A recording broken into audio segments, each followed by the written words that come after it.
अस्सलाम वालेकुम students, today I am here to tell you about salivary glands part 3 है हमारी इस वीडियो का। इस पिछली वीडियो में मैंने आपको जो है मायोएपिथेलियल सेल्स के बारे में तक बता दिया था। आज मैं आपको डक्ट्स के बारे में बताऊंगी कि हमारे पास जो डक्ट्स है स्लाइवरी ग्लैंड्स में, उनमें कौन सी चीज़ें जो है इंपॉर्टेंट है, कौन सी MCQ SCQ के लिए इंपॉर्टेंट है। सो लेट्स स्टार्ट कि आपने किस तरह से जो इस चैप्टर को है वो करना है। ठीक है, होप सो कि आपको पिछली वीडियोज़ जो है वो अच्छी लगी होंगी। अगर अच्छी लगी हैं तो लाइक करें, सब्सक्राइब करें एंड शेयर करें वीडियोज़ को। ठीक है, और इस वीडियो को भी आप शेयर कीजिएगा ज़रूर। उसके बाद हमारे पास आ जाती हैं डक्ट्स। डक्ट्स में जो हम लोगों ने चीज़ें पढ़नी है, ठीक है, उसमें हमारे पास जो डक्ट्स हैं, intercalated duct, striated duct and excretory duct. ठीक है, 3 टाइप्स के हमारे पास डक्ट्स हैं। ये इसमें पूछा जाता है कि डक्ट्स क्या है, उनकी टाइप्स कौन कौन सी हैं, ठीक है, उनका पैसेज क्या है। तो हमारे पास डक्ट्स आ जाती हैं। इसका जो डेफिनेशन है वो अपने बताना है, network of tubules that progressively increase in diameter. Beginning इनकी कहाँ होती है, सेक्रेटरी एंड पीसी से, और ये एक्सटेंड करती हैं टू द ओरल कैविटी तक। ठीक है, तो ये इसकी डक्ट्स की हमारे पास आ जाती है एक डेफिनेशन। उसके बाद इसकी 3 क्लासेज हैं, 3 टाइप्स हैं, intercalated, striated and excretory duct. Each way differences in structure and function से एक दूसरे से डिफरेंस है। ठीक है, उसके बाद डक्टल सिस्टम जो है इस मोर कम्प्लेक्स है। ठीक है, और ये कंडक्ट करता है passage of saliva. It is actively participate in the production and modification of the saliva. ठीक है, तो यानी कि जो डक्टल सिस्टम है इसमें स्लाइवा जो है मोस्टली क्या हो रहा होता है, उसका पैसेज एक हो रहा होता है। ठीक है, उसके बाद ये मैंने आपको पिछले वीडियो में भी बताया था कि इसकी सिक्रीशन और फंक्शन के बारे में कि हमारे पास स्लाइवा जो किस तरह से आता है, फिर इसकी जो मॉडिफिकेशन है वो किस तरह से हो रही होती है। ठीक है, इस सारे के बारे में आपको पिछली वीडियो में बताया था। आप हमारे पास आ जाती है अगली इसकी फर्स्ट टाइप है इंटरकलेटेड डक्ट। इसके कुछ मेन फीचर्स आपको पता होने चाहिए। देन आपको स्ट्रेटेड डक्ट और जो एक्सक्रीटरी डक्ट है उसके मेन फीचर्स पता होने चाहिए, और इनकी डायग्राम्स आपने ज़रूर याद करनी है। ठीक है, डायग्राम्स मोस्ट इंपॉर्टेंट है, वो आपने इसकी डायग्राम्स करनी है। उसके बाद इंटरकलेटेड डक्ट जो है इसमें हमारे पास पहले ही आ जाता है कि प्राइमरी स्लाइवा जो प्रोड्यूस्ड हो रहा था by secretory end pieces first row the intercalated duct. ठीक है, ये आपको ये लाइन जो है वो पता होनी चाहिए, MCQ के लिए बहुत ज़्यादा इंपॉर्टेंट है। ठीक है, कि जो हमारे पास प्राइमरी स्लाइवा है प्रोड्यूस्ड हो रहा है सेक्रेटरी एंड पीसीज से, ठीक है, first row the intercalated duct. ठीक है, ये लाइन बहुत इंपॉर्टेंट है MCQ के लिए, SCQ के लिए। ठीक है, तो ये आपको पता होना चाहिए इंटरकलेटेड डक्ट का, और ये फंक्शन भी है इंटरकलेटेड डक्ट का। ठीक है, उसके बाद इसकी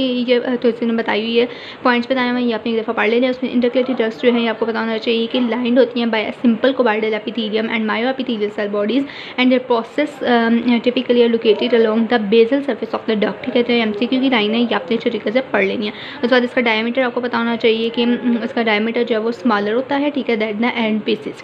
ठीक है, इसके बाद हमारे पास जो मायोएपिथेलियल सेल्स के हैं वो पेरिफेरी ऑफ द डक्ट पे होती हैं। ठीक है, ठीक है, और मायोएपिथेलियल सेल्स जो है वो सिर्फ और सिर्फ प्रेजेंट होते हैं हमारे पास इंटरकलेटेड डक्ट में। ये पॉइंट्स आपने याद रख लेना जो मैंने एक्स्ट्रा लिखे हुए हैं। ठीक है, उसके बाद ये इंटरलोबार डक्ट जो है इसको भी इस तरह से एंटर हो रही है। ठीक है, उसके बाद हमारे पास आ जाता है इसका ल्यूमेन। ठीक है, इसका हमने डायमीटर के बारे में बताया। ठीक है, एक पॉइंट। उसके बाद पहले हम लोगों ने इसका एपिथेलियम के बारे में बताया, इसका डायमीटर के बारे में बताया। अब हम इसकी जो आ जाते हैं हमारे पास ल्यूमिन, उसके बारे में बताएंगे। तो इसका ल्यूमिन जो है वो लार्जर होता है than those of the intercalated ducts है। ठीक है, और उसके बाद सल्यूट कंसंट्रेशन इसमें आइसोटोनिक भी होती है, हाइपोटोनिक भी होती है। ठीक है, कुछ एक्स्ट्रा वर्ड्स में लिखे हुए हैं, ये भी आपको याद रख लेने हैं। उसके बाद हमारे पास आ जाता है और स्ट्रेटरी और एक्सक्रीटरी डक्ट्स जो उनमें ओनली हाइपोटोनिक होता है। ठीक है, सल्यूट कंसंट्रेशन देखी जाए तो ओनली हाइपोटोनिक होती है जो स्ट्रेटेड और एक्सक्रीटरी डक्ट है, लेकिन जो हमारे पास इंटरकलेटेड डक्ट है उसमें आइसोटोनिक और हाइपोटोनिक दोनों तरह से होता है। ल्यूमिन इसका लार्ज होता है, डायमीटर इसका कम होता है। तो ये सारे पॉइंट्स आपने जो वो लिख लेने हैं जो मैं आपको बताई जा रही हूँ। उसके बाद डक्ट्स जो ड्रेन होती है एंड पीसेस में join to form a large intercalated ducts. ठीक है, इस तरह से ही डक्ट्स की ज्वाइन करती हैं, एंड पीसेस के साथ ज्वाइन करती जाती हैं, और एक लार्ज इंटरकलेटेड डक्ट हमारे पास बन जाती है। ठीक है, उसके बाद इसकी जो लेंथ है हमारे पास आ जाती है इंटरकलेटेड डक्ट्स की, वो डिफरेंट होती है मेजर और माइनर स्लाइवरी ग्लैंड्स में। ठीक है, उसके बाद हमारे पास न्यूक्लियाई इसका सेंट्रली प्लेस्ड होता है।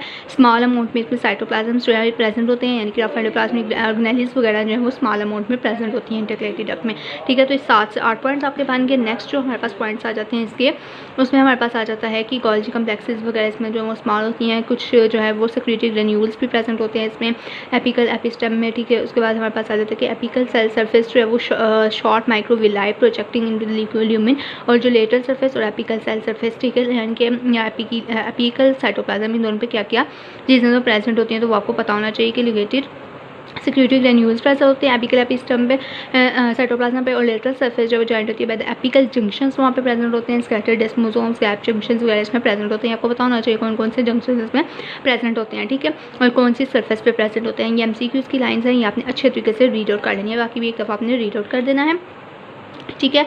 उसके बाद हमारे पास आ जाता है कि इंटीग्रेटेड डक्ट के बारे में इसका फंक्शन आ जाता है। तो ये मैंने आपको पहली लाइन भी बताई थी पीछे की स्लाइवा जो है उसको लेके आ रहा होता है, ठीक है, फ्रॉम द सेक्रेटरी डक्ट से कहाँ तक लेकर आता है, स्ट्रैटी डक्ट तक, ठीक है।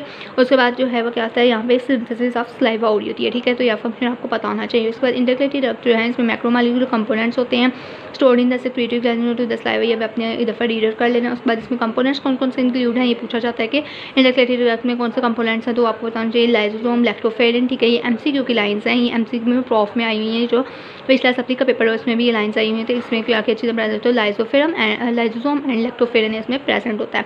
ये इंटीग्रेटेड डक्ट जो है इस दो एमसीक्यूज जो हैं वो इस सप्ली के पेपर में आए हैं। तो ये आपको पता होना चाहिए और यही एमसीक्यू की लाइन आई हुई थी, ठीक है। एक ये वाली और जो मैंने पीछे आपको बताई है कि इसका फंक्शन होता है स्लाइवा में। उसके बाद हमारे पास आ जाता है अनडिफरेंशिएटेड सेल्स भी इसमें प्रेजेंट होते हैं, ठीक है, जो कि रिप्रेजेंट करते हैं साइवरी ग्लैंड को, स्टेम सेल्स को प्रेजेंट इन इंटीग्रेटेड डक्ट्स। उसके बाद सेल की जो है वो प्रोलिफरेशन भी हो रही होती है, जो कि undergo differentiation and replace damaged और अंडरडाइंग सेल्स, ठीक है। तो यानी कि आपको पता होना चाहिए कि इसमें अनडिफरेंशिएटेड सेल्स भी प्रेजेंट होते हैं, ठीक है, और यहाँ पे प्रोलिफरेशन हो रही होती है, ठीक है। ये भी पूछा जा सकता है एमसीक्यू में, प्रोलिफरेशन जो है वो कौन सी डक्ट में हो रही होती है, तो यहाँ पे आपको पता होना चाहिए। उसके बाद हमारे पास आ जाते हैं स्ट्रेटी डक्ट्स। ये आपने सारे पॉइंट्स करने हैं, ठीक है। ये 15 पॉइंट ऑलमोस्ट मान रहे हैं, ये 15 पॉइंट्स आपको आने चाहिए। उसके बाद आपको इसकी जो डायग्राम है वो आनी चाहिए, ठीक है। उसके बाद हमारे पास आ जाता है स्ट्रेटी डक्ट। स्ट्रेटी डक्ट जो है उसके भी इसी तरह से पॉइंट्स हैं, जिसकी हमने पहले लोकेशन बतानी है कि इंट्रालोब्यूलर डक्ट जो है उसमें प्रेजेंट होते हैं और ये रिसीव करते हैं प्राइमरी सलाइवा इंटीग्रेटेड डक्ट से, ठीक है। Large portion of the ductal system होता है ये। और आपको पता होना चाहिए कि मेन डक्टल कंपोनेंट जो है इसका लोकेटेड होता है lobules of the gland and the Lobel, ठीक है। ये इसकी लोकेशन मैंने आपको पहले भी बता दी, तो ये लोकेशन आपको पता होनी चाहिए। एमसीक्यू के लिए भी, रेसिक्यू में भी आपने पॉइंट्स में जो है वो लिखनी है, ठीक है। उसके बाद सेल्स जो है इसके कोलमनर होते हैं, ठीक है। उसका न्यूक्लियाई जो है सेंट्रली प्लेस था, इसका भी सेंट्रली प्लेस्ड होता है, लेकिन इनका जो साइटोप्लाज्म है वो क्या है, पेल एंड एसिडोफिलिक है। ये लाइन्स आपको इसी तरह से पता होनी चाहिए, ठीक है। उसको बेसल साइटोप्लाज्म में क्या प्रेजेंट है ये आपको बताना चाहिए। इसका डायमीटर जो है वो क्या है, और डायमीटर ऑफ द डक्ट देखिए तो ये क्या है, ग्रेटर। इसका सबसे ज़्यादा जो डायमीटर है वो होता है। ल्यूमिन भी इसका जो है वो ग्रेटर होता है, ठीक है। उसके बाद ये लार्जर होता है, ठीक है। उसके बाद basal lamina enclose striated duct and capillary plexus present होती हैं इसके अंदर, ठीक है, कनेक्टिव टिश्यू में, ठीक है। जो इसे बेसल लामिना है उसमें क्या होती है, कैपिलरी प्लेक्सिस प्रेजेंट होती हैं, ठीक है। उसके बाद हमारे पास, ठीक है, ये सारी जो मैंने इसका गोल गोल से अंडरलाइन आपको बताई जा रही है, इनकी आपने हेडिंग मतलब दे देनी है या मार्कर से लिख लेना और आगे पॉइंट से लिख लेना। जैसा डायमीटर है उसको आप मार्कर से लिख के तो आगे जो है पेन से लिख देंगे ग्रेटर डायमीटर होता है, ल्यूमिन इसका लार्जर होता है, बेसल लामिना पे प्लेक्सिस जो है वो प्रेजेंट होती हैं, ठीक है। इस तरह से अपने पॉइंट्स में इसको लिखते जाना, इसके 15 पॉइंट ऑलमोस्ट इसके भी बन जाते हैं, ठीक है। उसके बाद देन आपने इसका जो है वो पहले लोकेशन बताई, ठीक है। फिर इसका डक्टल मेन डक्टल कंपोनेंट बताया इसका, ठीक है, कहाँ पे लोकेटेड होती है ये। उसके बाद इसका सेल किस तरह का है, इसका न्यूक्लियाई किस तरह का है, इसका डायमीटर किस तरह का है, इसका जो हमारे पास ल्यूमिन है वो किस तरह का है, इसके बेसल लामिना पे क्या प्रेजेंट है, इसके बाद इसके इंपॉर्टेंट फंक्शन, ठीक है। और यही पॉइंट्स मैंने आपको इंटीग्रेटेड डक्ट में भी बताए हैं, वो भी आपने इसी तरह से करने के। अगर आपको डिफरेंस भी आ जाए तो आपको पता होगा स्ट्रेटी डक्ट और इंटीग्रेटेड डक्ट में डिफरेंस क्या है, ठीक है। और इनकी डायग्राम आपने साथ करनी है। इसका फंक्शन ये होता है कि कैरी करता है saliva from the integrated ducts में और लेके जाता है कहाँ पे, एक्सक्रीटरी डक्ट तक, ठीक है। तो इसका आपको फंक्शन पता होना चाहिए। और ये मॉडिफिकेशन में भी इन्वॉल्व होता है, मॉडिफिकेशन करता है किसकी, प्राइमरी सलाइवा की, ठीक है, by the desorption and secretion of the electrolytes, ठीक है। तो इसके दो फंक्शन आ जाते हैं, ठीक है। वो प्राइमरी फंक्शन क्या करता है, सिंथेसिस करता है सलाइवरी ग्लैंड्स की, और ये क्या करते हैं, मॉडिफिकेशन करते हैं सलाइवा की। उसके बाद देन हमारे पास आ जाता है इसके एपिकल साइटोप्लाज्म में क्या प्रेजेंट है, उसके एपिकल में भी आपको पता होना चाहिए क्या प्रेजेंट है। इसकी ऑर्गेनाइज वगैरह जो वो कम होती हैं, ठीक है। इसमें जो ये लिखी हुई हैं कैलिक्यूरिन एंड पेरिफेरल वगैरह ग्रैन्यूल्स कंटेन करते हैं। क्लैरिकिन या एमसीक्यूज़ की लाइन है, जो लाइन्स मैंने अंडरलाइन की हुई हैं ये भी आपने अंडरलाइन कर लेनी और बता देना कि क्या क्या चीज़ें प्रेजेंट हो। उसमें वेल डेवलप, और इसमें क्या होता है, वेल डेवलप जंक्शन प्रेजेंट होता है, जैसे टाइट जंक्शन, जंक्शन कम्प्लेक्सेस, ठीक है। लेकिन इसमें गैप जंक्शन जो वो प्रेजेंट नहीं होते, ये चीज़ आपको पता होनी चाहिए। और उसमें कौन कौन से जंक्शन प्रेजेंट है वो भी आपको पता होना चाहिए, ठीक है।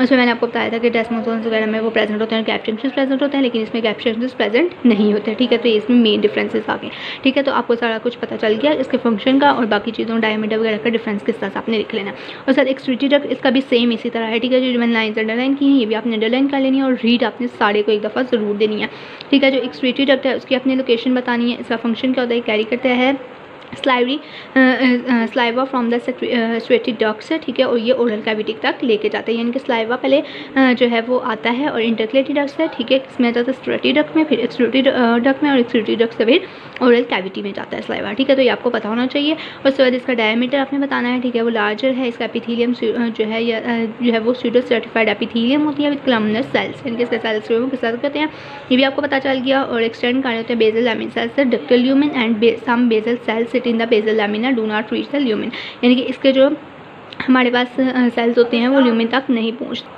ठीक है, उसके बाद हमारे पास इसके आपने बताना है कि स्कैटर्ड म्यूकस होता है, सेल इंक्रीज करते हैं बेसल सरफेस पे। ठीक है, स्मॉलर होती हैं as a smaller ducts join together to form the excretory duct. ठीक है, वो आपने दफ़ा रीड आउट कर लेना है बस। और उसके बाद मेन एक्सक्रीटरी डक्ट्स में भी काम स्ट्रेटिफाइड नहीं होता ओरल ओपनिंग, और ये भी लाइन एमसीक्यू होती है कि जब ओरल ओपनिंग पे एक्सक्रीटरी डक्ट्स पहुंचे तो वो किस तरह की हो जाती हैं, तो सेल्स जो है वो स्ट्रेटिफाइड हो जाते हैं। और पहले कौन सा स्ट्रेटिफाइड कॉलमनर एपिथेलियम सेल्स होते हैं। ठीक है, उसके बाद हमारे पास आ जाता है smaller excretory duct. Structure of the columnar cells is similar to that of the striated duct. ठीक है, as the duct increase the size the number of the mitochondria वगैरह जो है इंक्रीज करता है, आपको पता होना चाहिए। और तीनों टाइप की जो डक्ट्स हैं have greater lumen than the secretory end pieces, यानी कि इन सबका जो डायमीटर है जो ल्यूमेन है वो ग्रेटर है। ठीक है, और डायमीटर में डिफरेंसेस आ रहे होते हैं। उसके बाद देन हमारे पास जो है वो डायग्राम मायोएपिथेलियल सेल्स की ये आपने करनी है। उसके बाद ये जो डायग्राम्स बनी हुई हैं ये आपको पता होनी चाहिए। ठीक है, ये हमारे पास इंटरक्लेटेड डक्ट की डायग्राम है, ये आपको आना चाहिए, साथ इनकी लेबलिंग का आपको पता होना चाहिए। ठीक है, उसके बाद ये हमारे पास स्ट्रेटरी डक्ट की है और ये हमारे पास एक्सक्रीटरी एंड पीसेस की है। ये तीनों डायग्राम्स आपको चारों आनी चाहिए। उसके बाद देन हमारे पास जो है एक्सक्रीटरी डक्ट उसके कुछ पॉइंट्स यहाँ पे लिखे हुए हैं, यानी कि बेसल सेल में इसमें क्या चीज़ें प्रेजेंट है वो आपको पता होना चाहिए। और इसमें जो सेल्स हैं वो अटैच हुए होते हैं किसके साथ, इस जैसे हेमीडेस्मोसोम्स के जरिए थे। जो हमने इंटरक्लेटेड में पढ़ा था वो डेस्मोसोम्स थे और यहाँ पे हेमीडेस्मोसोम। ठीक है, हेमीडेस्मोसोम की आपको डेफिनेशन भी आनी चाहिए कि सेल जो अटैचमेंट हो रही होती है उसको हम लोग जो है कह रहे होते हैं उसको हम लोग कह रहे होते हैं डेस्मोसोम्स, और जो मैट्रिक्स हो रही होती है उसे हेमीडेस्मोसोम्स कहते हैं। ठीक है, उसके बाद इसमें टफ प्रोटीन्स प्रेजेंट होती हैं और लॉन्ग स्टिफ माइक्रोविलाई, उसमें भी माइक्रोविलाई प्रेजेंट है। ठीक है, इसमें लॉन्ग स्टिफ होते हैं माइक्रोविलाई प्रेजेंट होते हैं। एपिकल वेजिकल साइटोप्लाज्म इसका न्यूक्लियर जो इसका साइटोप्लाज्म है वो पेल है। उसका पिछले का हम लोग जो पढ़ा था वो एसिडिक ठीक है एसिडिफाइड था, तो इस तरह से सेल्स अपीयर होता है। लिम्फोसाइट बाकी सारा आपने एक दफ़ा रीड आउट करने के इसमें लिम्फोसाइट्स वगैरह भी प्रेजेंट होते हैं, एंटीजन प्रेजेंट होती है, डेंड्रेटिक सेल्स प्रेजेंट होते हैं। ये सारा आपने याद रखना है। इसमें से जो पॉइंट्स आपको याद रहे आपने वो लिख लेने हैं, लेकिन पिछले वाले पॉइंट्स जरूर लिखने हैं। और ये भी सारा कुछ आपने जो मैंने लाइन्स अंडरलाइन की हुई हैं ये वाले पॉइंट्स आपने लिख लेने हैं। ठीक है, इनकी वर्निंग्स कहाँ पर प्रेजेंट होती है ये आपको पता होना चाहिए। ठीक है, एमसीक्यूज़ की लाइन्स हैं सारी की सारी, तो ये आपको सारी पता होनी चाहिए। उसके बाद हमारे पास आ जाता है ductal modification of the saliva, ये मोस्ट इंपॉर्टेंट एमसीक्यू है। और इसके साथ में ये वाली जो डायग्राम बनी हुई है ये डायग्राम आपने बनानी है। ठीक है, और ये भी एमसीक्यू पूछा जाता है कि ओरल कैविटी में कौन सा एपिथेलियम प्रेजेंट होता है, तो स्ट्रेटिफाइड स्क्वेमस एपिथेलियम प्रेजेंट होता है। वाइवा में एमसीक्यू में ज़रूर पूछा जाता है, अच्छे तरीके से याद रखना है इसको। ठीक है, उसके बाद डक्टल सिस्टम जो है, डक्टल सिस्टम जो है इसमें से जो एनुअल पेपर हुआ था उसमें से 2 एमसीक्यूज़ आए थे। ठीक है, तो एनुअल पेपर में 2 एमसीक्यूज़ आए थे, मतलब कि ये भी बहुत ज़्यादा इंपॉर्टेंट है, इसमें भी कोई भी लाइन एमसीक्यू में आ सकती है। उसमें जो एमसीक्यू आया था वो ये आया था कि at high flow rate saliva in contact with the ductal system shorter time. ठीक है, एंड सोडियम एंड ये आया था कि सोडियम और क्लोराइड की कंसनट्रेशन राइज करती है, तो पोटाशियम की कंसंट्रेशन क्या करती है, जब पोटाशियम की कंसंट्रेशन क्या करेगी, डिक्रीज करेगी। और जब लो फ्लो होगा तो इलेक्ट्रोलाइट कंसंट्रेशन चेंज हो जाएगी इन अपोजिट डायरेक्शन।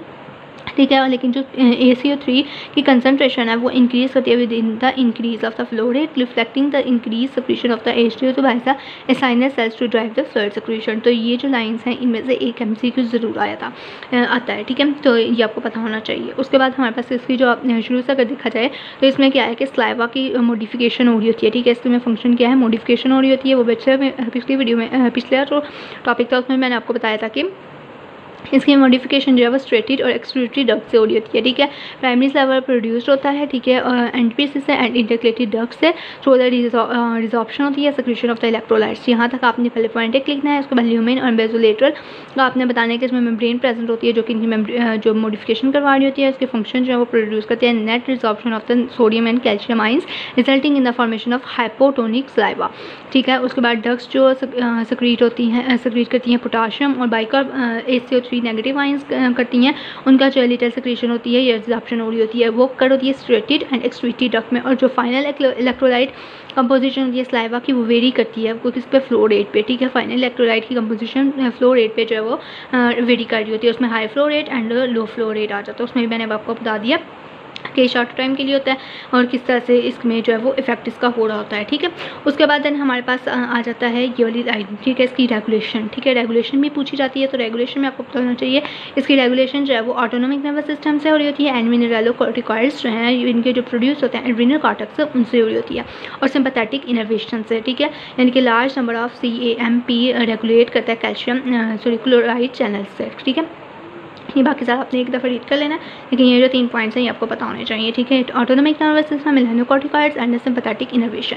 उसके बाद कनेक्टिव टिश्यू आ जाता है। कनेक्टिव टिश्यू में आपने बस ये याद रखना है कि मेंटेन करता है, ठीक है, इसकी वेन को जो है वो मेंटेन कर रहा होता है। इनके इसमें जो हमारे पास सलाइवरी ग्लैंड्स हैं, इनमें जो कैप्सूल होता है, ठीक है, Demetrius gland, the adjacent secretions, septa of the extent, ये मतलब इतना इंपॉर्टेंट नहीं है कनेक्टिव टिश्यूज़ का ना, लेकिन इसको आपने एक दफ़ा रीड देनी है और देन आपने कुछ पॉइंट्स इसके याद रखने हैं कि इसके पॉइंट्स में आपने जो चीज़ें मैंने अंडरलाइन की हुई हैं वो आपने एक दफ़ा देख लेनी है, ठीक है। यानी कि इसके जो सेप्टा है एक्सटेंड करता है इनवर्ट कैप्सूल, डिवाइड करता है ग्लैंड को लोब्स और लोब्यूल्स में, ठीक है, कैरी करता है ब्लड वेसल्स, नर्व्स वगैरह कैरी कर रहा होता है, parenchymal cells and excretory ducts से कैरी करता है सलाइवा और द ओरल कैविटी की जो लाइन अंडरलाइन की है ये इंपॉर्टेंट है इसकी, ठीक है। मतलब कनेक्टिव टिश्यूज हैं, इसमें क्या कुछ इंक्लूड होता है, फिब्रोब्लास्ट, मैक्रोफेज, डेंड्रेटिक सेल, ये सारे सेल्स जो प्रेजेंट है ये आपने बताने हैं। कोलेजन एंड इलास्टिक फाइबर्स वगैरह प्रेजेंट है, ग्लाइकोप्रोटीन्स, प्रोटियोग्लाइकन्स प्रेजेंट हैं, ये आपने बता देनी है कि ये चीज़ें इसमें प्रेजेंट होती हैं। उसके बाद आपने आर्ट्रियोल्स का बताना है, कैपिलरीज का वेन्यूल्स में जाती है इसकी पार्टिसिपेशन, ठीक है।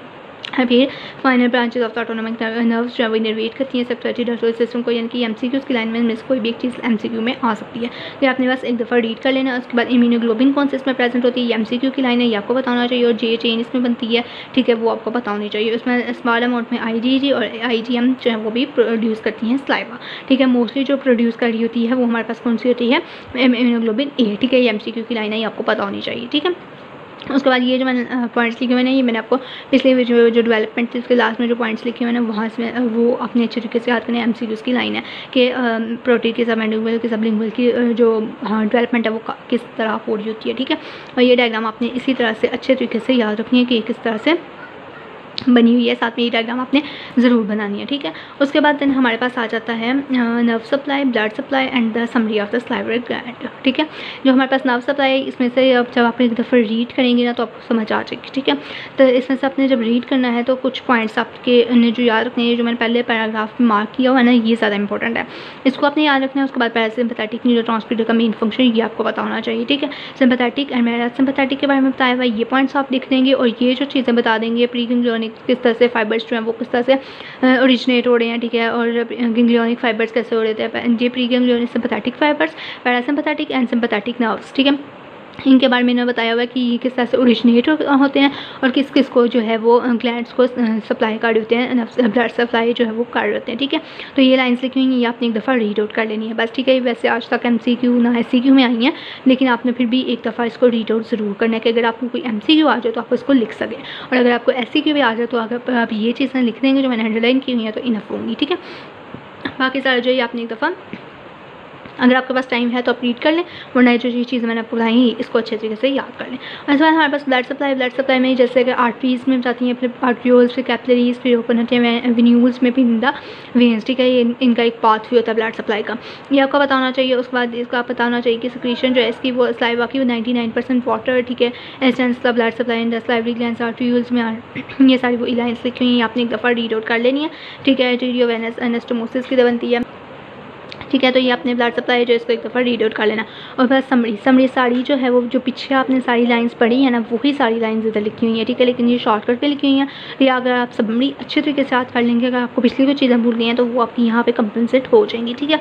तो ये आपने समरी जो है वो आपने एक दफ़ा खुद पढ़ लेनी है, इसमें कोई ऐसी चीज़ नहीं है कि मैं आपको इंपॉर्टेंटली बताऊँ, ठीक है। जो पीछे मैंने बताई हैं सारी चीज़ें वही लिखी हैं, जैसे क्रिएटिन पीसेस में क्या हो रहा है, ठीक है। उसके बाद अगर इंटरक्लेटी डक्ट के बारे में बताया हुआ है, ठीक है। उसके बाद इन्होंने सब मैंडिबुलर ग्लैंड के बारे में बताया हुआ है, फिर जो डक्ट्स हैं हमारे पास क्रिएटिव डक्ट, इंटरक्लेटी डक्ट्स, ठीक है, स्टोरेटिव डक्ट, उनका क्या क्या रोल है, और सबलिंगुअल का क्या क्या रोल है, ठीक है। उसके बाद हिस्टोलॉजी आ जाती है माइनर सलाइवरी ग्लैंड्स की, इसमें भी वही लाइन्स लिखी हुई हैं, ये अगर आपके पास टाइम हो तो आप पढ़ लें, ठीक है। और उसके बाद देन हमारे पास आ जाती है ए चेंजेस की बहुत ज़्यादा इंपॉर्टेंट है, ठीक है। ए चेंजेस जो है इसकी 4-5 लाइन्स है, वो आपको पता होना चाहिए कि loss of salivary gland in the parenchymal tissue cells, ठीक है। ये ग्रेजुअल रिडक्शन होती है 30 to 60% in the proportional acinar volume, ठीक है। एसिनाइल वॉल्यूम जो है उसकी क्या होती है, रिडक्शन होती है, सलाइवरी ग्लैंड्स लॉस हो जाते हैं। उसके बाद इंक्रीज़ कर जाता है fibrous connective tissue, loss of the salivary cells loss हो जाते हैं, increase in the non steroidal interduct metabolism changes आती हैं, changes in the ductal system, ठीक है। 5 से 6 लाइन है, ये आपको पता होना चाहिए, बाकी भी आपने पढ़ लेना। अगर आपको कोई लाइन ईजी लगे जो आपको याद रहे तो आप उसको भी लिख सकते हैं, जैसे decrease production of the saliva, ठीक है, ये भी ऊपर वाली लाइन में ही आ जाता है वैसे, ठीक है। तो ये आपने लाइन्स जो लिख लेनी है, 6 से 7 आपने 8 चेंजेस ज़रूर याद करनी है। ठीक है, 6 से 7 चेंजेस आपने इसमें से याद रखनी है। उसके बाद इसकी डिजीज़ के बारे में बताया हुआ है। डिजीज़ में वैसे आज तक कभी आया नहीं है क्वेश्चन, लेकिन फिर भी MCQ आ सकता है। ठीक है, और कॉलेज में टेस्ट में भी आ सकता है। उसके बाद इसमें लोकल सिस्टमेटिक होती हैं। ठीक है, इसमें हमारे पास ये जो डिजीज़ लिखी हुई हैं कुछ, ये आपने एक दफ़ा बस पढ़ लेनी है, जो से आपको याद रहें आपने वो याद रख लेनी है। जैसे वायरल इन्फेक्शन में क्या क्या आ रही हैं। ठीक है, फॉर्मेशन ऑफ डक्टल एक्सट्रक्शन में क्या आ रही है, डायबिटीज़ हो सकती है, ऑटोनॉमिक नर्वस सिस्टम में कौन सा सिंड्रोम है। ठीक है, पेशेंट्स जो हैं वो एड्रीनल डक्ट्स में कौन कौन से आ जाती हैं, लिम्फेटिक लिम्फेनियोपैथी एंड एपिथेलियल सिस्ट बन जाता है। ठीक है, तो ये चीज़ 4 लाइन्स जो हैं वो आपने इसकी याद रख लेनी है। ठीक है, ये वाली जो लाइन्स हैं यहाँ पे MCQ के लिए ज़रूर कर लेनी है। उसके बाद हमारे पास ये वायरल इन्फेक्शन में कौन कौन से आ जाते हैं। ठीक है, ये सारा आपने जो मैंने लाइन्स अंडरलाइन की हुई है ना, एटलीस्ट उन लाइन्स को आपने ज़रूर याद कर लेना एक दफ़ा। ठीक है, उसके बाद हमारे पास आ जाते हैं ड्राई माउथ। ठीक है, ज़ीरोस्थीमिया, ज़ीरोस्टोमिया, ये बहुत इंपॉर्टेंट SCQ है। ठीक है, SCQ आ सकता है, MCQ इसमें से ज़रूर आता है, और या SCQ भी या वाइवा में पूछा जाता है। तो ये जो मैंने लाइन्स अंडरलाइन की हैं वो भी आप अंडरलाइन कर लें, क्योंकि वीडियो बहुत लंबी हो गई है, तो आप इसको अंडरलाइन कर लें और उन लाइन्स को आपने एक दफ़ा पढ़ लेना कि ओरल ड्राइनेस हो जाती है, डिस्ट्रक्शन हो जाती है salivary gland, glass of gland function, chemotherapy में ज़्यादा इसका रोल है में होता है मोस्टली, जब कीमोथेरेपी वगैरह कर रही होती हैं तो उसकी वजह से, या ऑटोइम्यून कोई डिजीज़ हो जाए उस वजह से जो है वो ड्राइनेस हो जाती है। ठीक है, उसके बाद ये जो इसकी ट्रीटमेंट लिखी हुई है वो आपको पता होनी चाहिए। ठीक है, ये वाली लाइन्स आपने अंडरलाइन कर लेनी है जो मैंने लिखी हुई हैं, और इनको आपने अच्छे तरीके से याद कर लेना है। ठीक है, ये जो 8 चेंजेस मैंने लिखी हुई हैं ये पॉइंट्स आपने इसी तरह से याद कर लेने हैं। ठीक है, ये चेंजेस जो हैं आपने याद कर लेनी है, यही ठीक है मोस्ट इंपॉर्टेंट है। और इंशाल्लाह होप्स हो कि आपको वीडियो अच्छी लगी तो लाइक करें, सब्सक्राइब करें।